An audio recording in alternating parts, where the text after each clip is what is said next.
বান্দা আছে তাদের সাথে লাইন লাগাও। তাদের নেক নজর যখন লাগবে, অন্তরে তাকওয়ার পাওয়ার বাড়তে থাকবে। আল্লাহওয়ালাদের নেক নজর লাগাও, না হয় আল্লাহর ভয় আসবে না। নগদ প্রমাণ দেই। এই যে আপনারা বসে বয়ান শুনতেছেন, ও যুবক বাবারা, বৃদ্ধ বাবাজিরা, এই যে 1-2 ঘন্টা বয়ান শুনতেছেন, আল্লাহকে সাক্ষী রেখে বলেন, কথাগুলো শুই নাকি অন্তরে একটু দাগ লাগে নাই? সত্য বলো।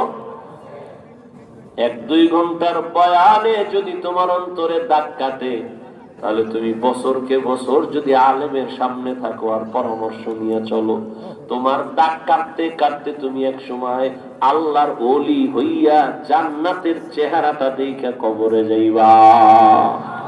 সোহবতে সালে তোরা সালে কুনাত, সোহবতে তালে তোরা তালে কুনাত, মাইলে মোমেন সোয়ে মোমেন মিশাওয়াত, মাইলে কাফের সোয়ে কাফের মিশাওয়াত। আল্লাহওয়ালাদের নেক নজর লাগাও, গুনার ভয় অন্তরে চলে আসবে, গুনাহ ছাড়াটা সহজ হয়ে যাবে। পেছনে যদি কোনো গাইড না থাকে তাহলে চলতে পারে না।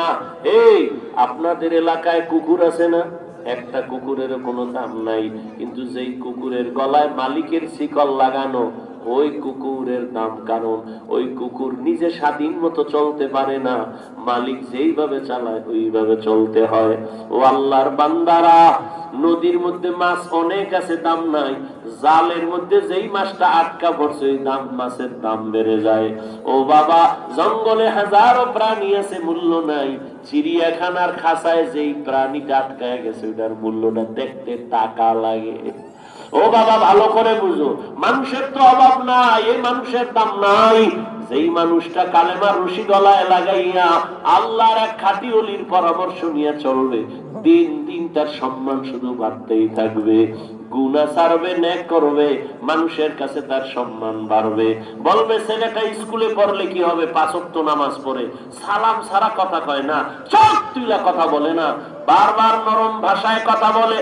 আলেমরাও দোয়া করে, ইমাম সাহেব দোয়া করে, এলাকার মুরব্বীরাও দোয়া করে, ছেলেটা স্কুলে পড়লে কি হবে? ব্যবহার অনেক ভালো। কি ঠিক নেই? এটাই তোমার জন্য বড় দোয়া। আর তুমি যদি মুরব্বী দেখলে বিড়িটা আরো জোরে টানো, কি এরকম বেয়াদব নাই? ওই আগুন যে মুখে লাগাইছো, ওই আগুনে তোর জীবন ধ্বংস করে ফেলবে রে বাবা। ও আমার কলিজার যুবক, এবার একটু বাস্তবে ফলাফলটা বের করি। আমরা নবীর আদর্শ মানার কারণে কত নিচে আছি বলো, তুমি নবীর আদর্শ না মানার কারণে কত উপরে উঠছো বলো। তুমি সার্টিফিকেট না থাকলে খাবা কি? চাকরি না থাকলে খাবা কি? টেনশন, মায়েরও টেনশন, বাবারও টেনশন। আমগো সার্টিফিকেট নাই, চাকরিও নাই, অথচ আমগো মতো ভালো কেউ খায় না, আরামেও কেউ ঘুমায় না।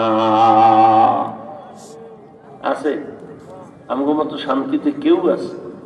এটা বুঝাবার জন্য বলছি, অহংকার না। আপনিও যেন নবীর আদর্শ নিয়ে চলে।